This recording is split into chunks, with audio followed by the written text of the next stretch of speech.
esta lección te explicaré los conceptos básicos que debes tener claros a la hora de gestionar inventarios con General Ledger. Los temas a cubrir son: objetivo del módulo de inventarios, valoración y cálculo del costo, dependencias, líneas y grupos, marcas, unidades de medida, topes, artículos y escalas de precio. Un objetivo importante del módulo de inventarios es permitir registrar el conjunto de bienes propios y disponibles para la venta a los clientes, materias primas destinadas al proceso productivo, materiales de embalaje o envasado, piezas de recambio para mantenimiento de planta y equipo, dotaciones y materiales que se consuman en el ciclo de operaciones y que sea posible medir y controlar. Al gestionar inventarios con General Ledger debes tener en cuenta dos aspectos importantes. El primero es que el control de inventarios se hace mediante el método de inventario permanente, y el segundo, la valoración o costeo, se hace por promedio ponderado. La ponderación de costos ocurre cuando se realiza un ingreso de artículos al inventario. Dentro de estos podemos mencionar cuando se ingresan las compras, cuando se hace entrada por ajustes de inventario, al ingresar los saldos iniciales y en las devoluciones en ventas. Al manejar inventarios en General Ledger, las dependencias son sinónimo de almacén o bodega, y en este punto quiero que comprendas, aunque sea de manera informativa, que existe una tabla donde se almacenan los artículos formando una matriz entre el registro de datos del artículo y las dependencias, razón por la cual te sugiero que antes de crear artículos definas de antemano las dependencias, y si a futuro requieres crear una nueva, lo podrás hacer sin ningún inconveniente. Inicialmente General Ledger te ofrece por defecto una dependencia llamada almacén. Las líneas y grupos permiten clasificar el inventario para facilitar su gestión de tal forma que una línea comprende un conjunto de artículos que a nivel macro tienen características comunes entre ellos. A su vez, las líneas se pueden subdividir en grupos. Voy a ilustrar esta explicación con dos ejemplos. Imagina una línea eléctricos que contiene los grupos ductos, cables y luminarias, y otra línea de lácteos que contiene los grupos quesos, leche y margarinas. La marca es un dato distintivo que diferencia e individualiza productos del mercado. Las medidas son unidades en las que se mide el producto, como por ejemplo kilo, unidad, galón, caja, entre otras.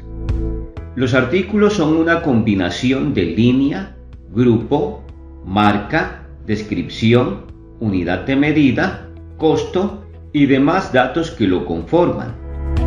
Las ubicaciones son una nomenclatura que apunta a los sitios físicos donde se encuentra acomodado el inventario, dentro de una dependencia o almacén. Esta puede incluir pasillo, número de estantería, piso y demás. No es un dato obligatorio. El stock mínimo sirve para establecer el punto de reorden natural del artículo, lo cual es de gran ayuda cuando necesitamos abastecernos oportunamente, y el stock máximo su punto máximo deseado, pero de manera informativa. Esto nos permite conocer qué artículos están por debajo o por encima de su stock. El stock mínimo también se puede usar como switch para que el sistema detecte si un artículo se puede vender o no de una dependencia. En otras palabras, un artículo cuyo stock mínimo es 0 no lo verás en la lista cuando lo estés vendiendo. Las escalas de precios son listas de precios. Su nombre es una manera discreta de identificar cada lista, pero podríamos cambiarlos en la opción de configuración de escalas. En General Ledger puedes manejar hasta 4 escalas de precio por artículo. A su vez, puedes fijar una escala de precio en que se le venderán artículos al cliente. Ahora que ya conoces los conceptos básicos alrededor de la gestión de inventarios con General Ledger, es momento para hacer un reconocimiento de estos directamente sobre el sistema. Primero te mostraré la opción para crear, editar o eliminar dependencias. Puedes listar las dependencias existentes. Con el icono más creas una nueva. Con el lápiz editas una existente. Y con la X la eliminas. Al crear una dependencia puedes definir varias configuraciones que te voy a explicar seguidamente. El nombre de la dependencia solo puede contener letras y números, así que los caracteres como espacio, punto, guión, etc. no están permitidos. Los campos dirección y teléfono debes llenarlos en caso de que tu sistema esté configurado para manejar los consecutivos de facturación por dependencia. De esta forma el documento tendrá su respectiva dirección y teléfono. La sección tipo de documento te permite configurar documentos como comprobantes de egreso, recibos de caja y demás, para que manejen prefijo. Esto lo consigues pulsando el botón más, seleccionando el documento de la lista y luego eliges la fuente. Puedes seleccionar una existente o crear una nueva, pero te aclaro que si vas a usar una fuente que ya existe, le definas el prefijo, ya que es obligatorio. La pestaña de inventario te permite definir cuentas de inventario, costos de venta e ingresos, que servirán para contabilizar en diferentes grupos de cuentas ligadas a cada dependencia. De esta forma, cuando ocurra una entrada o salida en el inventario de una dependencia, estas se verán afectadas. Solo se habilitan cuando tu inventario está configurado por dependencia en la configuración general. La pestaña Facturación te permite definir prefijo, consecutivo y resolución de facturación, cuando ésta es controlada por dependencia. Eso quiere decir que cada dependencia tendrá su propio consecutivo, prefijo y resolución. Ten en cuenta que en este caso debes configurar consecutivos de facturación por dependencia. El sistema te da la posibilidad de configurar tanto factura crédito como factura post. Además, puedes definir la caja de cierre para esos casos donde manejas facturación post, como también un centro de costo. El campo Observaciones te permite registrar la observación que aparecerá de forma predefinida en las facturas. Finalmente, pulsa el botón de guardar para completar la creación. Ahora pasaré a abrir el CME de artículos donde verás líneas, grupos y demás conceptos que ya te expliqué en teoría. La barra lateral del CME de artículos presenta una serie de botones donde lo primero que encontramos son las líneas.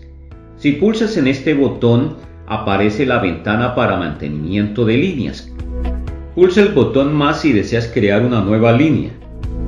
Para la configuración actual lo único que debes ingresar es el nombre de la línea y luego pulsas el botón guardar. Pero te aclaro que existen otras configuraciones donde podrás llenar los campos que ahora se ven deshabilitados. Quiero resaltar que las líneas también permiten agrupar contablemente, dependiendo de las cuentas de inventario que definas en cada línea. Si recuerdas, los artículos deben pertenecer a una línea. Así, cada vez que ingresan o salen, las cuentas de la línea se verán afectadas. Esto funcionará de esta forma, solo si en la configuración general has indicado al sistema que tu tipo de inventario es inventario por línea de mercadeo. La pestaña de retenciones te permite definir las cuentas de retenciones tanto de pasivo como de activo, para causar de forma automática. Cuando causes cuentas por pagar y cargues la factura del proveedor que fue recibida por inventario, el sistema busca las cuentas de la línea a la que pertenece el artículo y la coloca en el asiento. También puedes editar una línea existente con el icono del lápiz si deseas realizar algún cambio. Y por último, usa el botón X si lo que quieres es eliminar una línea. Seguidamente tenemos los grupos, donde también puedes listar, adicionar, editar y eliminar. Aclaro que cuando creas grupos, estos no se relacionan inmediatamente con las líneas. La relación se hace al momento de crear el artículo. Al crear un nuevo grupo, simplemente debes asignar un nombre. Las marcas se crean, editan y borran igual como ya te lo mostré. Por lo tanto, no daré mayores detalles. Pasamos a las unidades de medida, donde al pulsar el icono más nos solicita 3 datos. El código no puede tener más de 4 caracteres y es usado para mostrar la unidad de medida en diferentes reportes de inventario o incluso en facturas y otros documentos. Puedes usar convenciones del Sistema Internacional de Medidas o tu propia definición, pero evita que sea un código totalmente numérico. En el campo nombre describes la unidad de medida. Por ejemplo, si el código es K de kilogramo, el nombre puede ser la palabra kilogramo o simplemente kilo. El campo código DIAN está relacionado con la facturación electrónica y trae una lista de códigos predefinidos. Si este campo se encuentra vacío, el sistema asume un código 94. Te sugiero que lo llenes al menos con 94. Las equivalencias nos permiten dos cosas. 1. Manejar un artículo con diferentes unidades de medida. Y 2. Transformar un artículo que originalmente viene en una presentación y lo queremos llevar a otra. Ilustraré la configuración de equivalencias mediante unos ejemplos. Lo primero que debemos tener en cuenta es que General Ledger usa 3 datos para definir esta configuración, los cuales son unidad de entrada, unidad de salida y factor.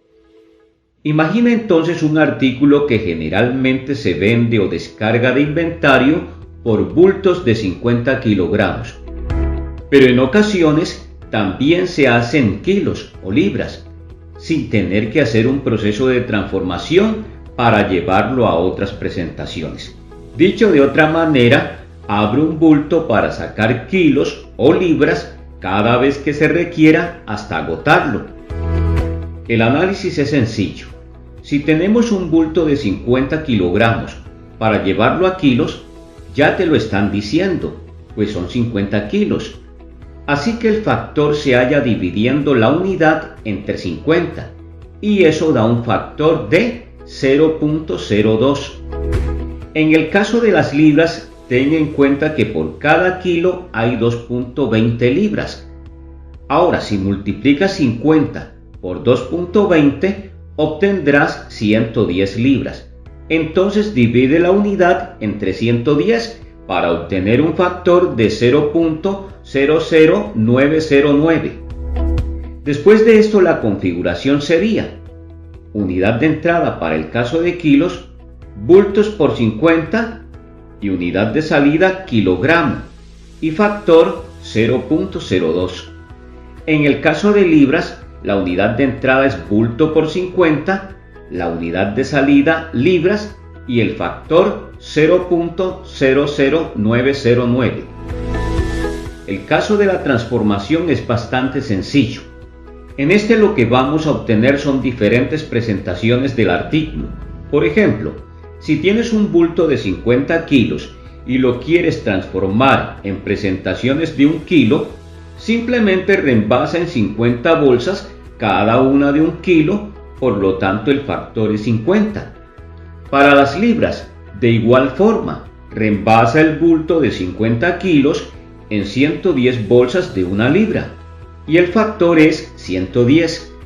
La configuración ahora será de bulto a kilo, unidad de entrada, bulto por 50, unidad de salida, kilogramo y el factor 50. De bulto a libra, unidad de entrada, bulto por 50, unidad de salida, libra y el factor 110. Ten en cuenta que para el segundo ejemplo planteado debes tener el producto creado en 3 referencias diferentes. Ahora te mostraré cómo hacer esta configuración usando el sistema. Realizaré la configuración para vender o descargar un artículo en diferentes unidades de medida.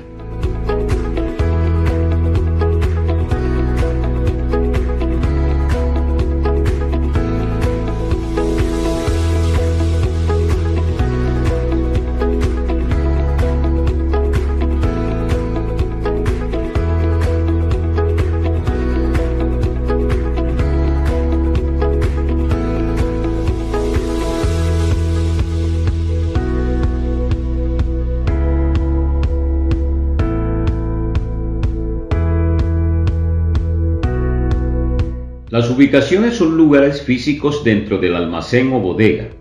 Para crear una nueva ubicación, pulsamos el botón correspondiente y luego adicionamos. Escribimos la nomenclatura de la ubicación, por ejemplo, pasillo, estantería, el piso, etc. Esta nomenclatura será asignada a los artículos posteriormente, ya sea al crearlos o editarlos.